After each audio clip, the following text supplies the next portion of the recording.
As an actor, I like anything that makes me feel like I'm in an intense situation. It's just more exciting to be involved in a movie where the stakes are so high, life and death. Hi, I'm Jesse Eisenberg. I'm in the movie VIVARIUM. I thought this movie Parasite was going to be a horror movie because of the title. It's not, well, it's kind of, maybe there's a bit of a horror element, is it? I tell you, my mind just doesn't understand sci-fi movies, so when I read Vivarium, I just had a million questions. I guess it's a little different acting in like a kind of sci-fi movie because the characters are not really supposed to understand what's happening either. Oh yeah, I'd probably maybe something like The Shining, like that hotel. Although when I was a kid, we used to watch this movie, The People Under the Stairs. Yeah, it was so scary, I guess, you know, because we associate houses with a place of safety and comfort, that when it gets turned around, it's that much more scary.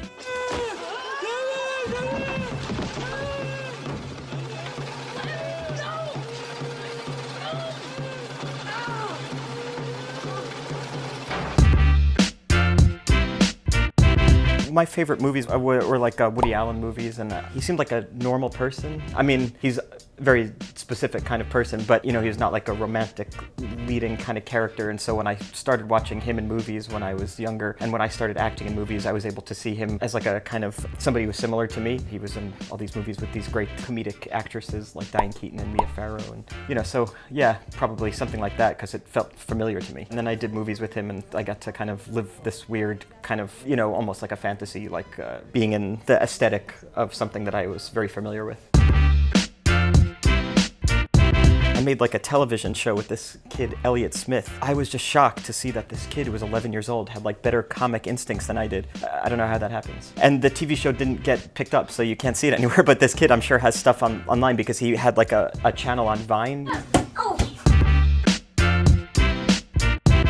Well, you know, I did these two movies, Zombieland, and like the whole movie is just about like surviving with a series of rules. But of course, zombies are fake, so it's not going to be helpful to anybody. And, you know, Zombieland's like a comedy, so I'm not really interested in the genre of zombies, but I like comedy. Does the movie Airplane count? I guess with an airplane, there's definitely like an endpoint. Titanic is also, they're stuck on something. I did this like kind of French movie last year about Marcel Marceau, and I didn't realize like that during the war he saved, you know, hundreds of children. It's an amazing story because it's a story about a performer who learns to use his art for helping other people, but also, you know, has a very similar background to me, so it was a very interesting biography movie to do.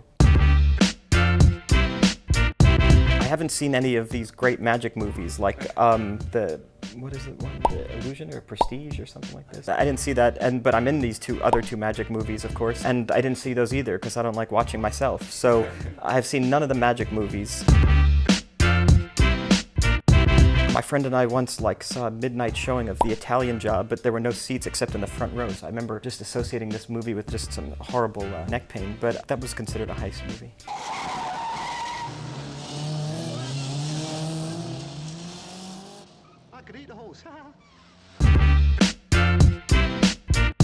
It was the most unusual filming shoot. They built 3 houses on a studio, and so when we were outside of the 3 houses in Belgium, they had some green screen to make it appear as though the houses continued forever. And then the house in Dublin was just the inside of the house. We would walk outside the door, and then suddenly we were in Belgium. So it was this very surreal experience, but you know, the characters in the movie are having this very surreal experience anyway.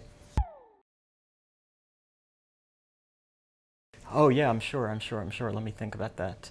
Yes. Yeah. Do you have an answer for that?